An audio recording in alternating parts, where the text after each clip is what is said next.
सभी भाई बहनों को मेरी तरफ से राधे राधे। आज हम चर्चा करते हैं अज्ञानता के ऊपर। अज्ञानता क्या होती है इंसान के अंदर।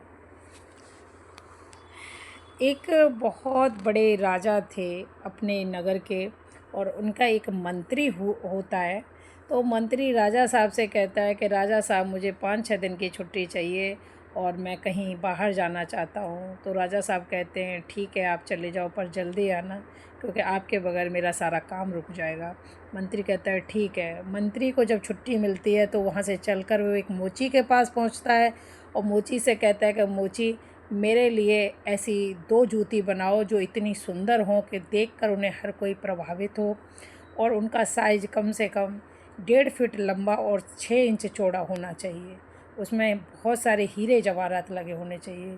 तो मोची कहता है कि इतनी बड़ी जूती आप किसके लिए बनवा रहे हैं? ये कोई इंसान का तो साइज़ नहीं हो सकता है। तो वो मोची से मंत्री कहता है कि आप सवाल मत करो, आप जूती बनाओ। तो मोची 2 जूतियाँ बना देता है। उन जूतियों को लेकर मंत्री और एक मस्जिद में पहुंचता है, और मस्जिद में एक जूती को छोड़ देता है, एक वो अपने घर ले आता है। तो उसके बाद में मौलवी साहब जब मस्जिद से बाहर निकलते हैं तो इतनी सुंदर थी वो जूती, उसे देख के उनकी आंखें फटी की फटी रह जाती हैं, और वो उनके मन में विचार आता है कि इतनी बड़ी जूती ये किसी इंसान की तो नहीं हो सकती, और इतनी सुंदर जिसमें इतने लाखों करोड़ों के हीरे जवाहरात लगे हुए। वो उस जूती को उठाते हैं और देखते हैं, और पूरे नगर में चर्चा हो जाती है, पूरे गांव गली गलियारों में चर्चा होती है कि मस्जिद में अल्लाह मियाँ आए थे और वो अपनी एक जूती छोड़ के चले गए। वो भूल गए शायद जल्दबाजी में, हमारी मस्जिद तो पवित्र हो गई। ऐसी चर्चाएं होने लगती हैं। तो वो बात पहुँचते पहुँचते वो राजा साहब तक पहुँचती है। राजा साहब कहते हैं कैसी जूती है, हमें भी दिखाओ, हम भी तो देखना चाहते हैं कि अल्लाह मियाँ कौन सी जूती छोड़ के गए। तो उन्होंने जब जूती को देखा तो वो भी कहने लगे ये तो बड़ी सुंदर जूती है, और इतनी अच्छी और इतनी महंगी जूती। तो आप ये करो, आप एक जूती की कोई आवश्यकता नहीं है, इस जूती को आप हमारे पास छोड़ दो। वो जूती राजा के पास छोड़ दी जाती है। राजा साहब उसे सिंहासन पर रख के, अपने राज सिंहासन पर रख के उसकी पूजा करते हैं। उसकी बहुत सारी मतलब पूजा आराधना होती है, सब पूजने लगते हैं उसको कि भगवान की जूती है। तो बस इसी प्रकार से उसकी पूजा होने लग जाती है। तो मंत्री आता है 5-6 दिन के बाद में। मंत्री कहता है, एक जूती दिखाता है राजा को, कहता है राजा साहब, मैं बड़े दिन से ढूंढ रहा हूँ, मेरे दादाजी की एक जूती खो गई है और मिल नहीं रही, मैंने हर जगह कोशिश कर ली।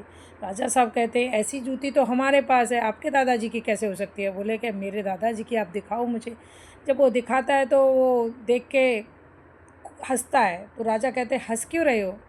तो मंत्री कहता है कि राजा साहब, मैं इसलिए हंस रहा हूँ कि आप कितने बड़े अज्ञानी हो। आपको यही नहीं पता, यही नहीं जानने की कोशिश करी कि इतनी बड़ी जूती पहले तो किसी इंसान की नहीं हो सकती, और जूती है भी है तो भगवान क्यों इस जूती को यहाँ धरती पर छोड़ के जाएंगे? वो जूती ही पहन के क्यों आएंगे?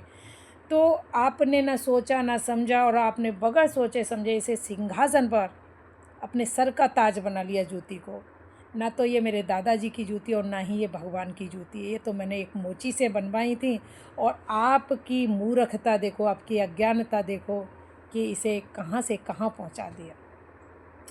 तो ये कहते हैं कि ये होती है इंसान के अंदर अज्ञानता।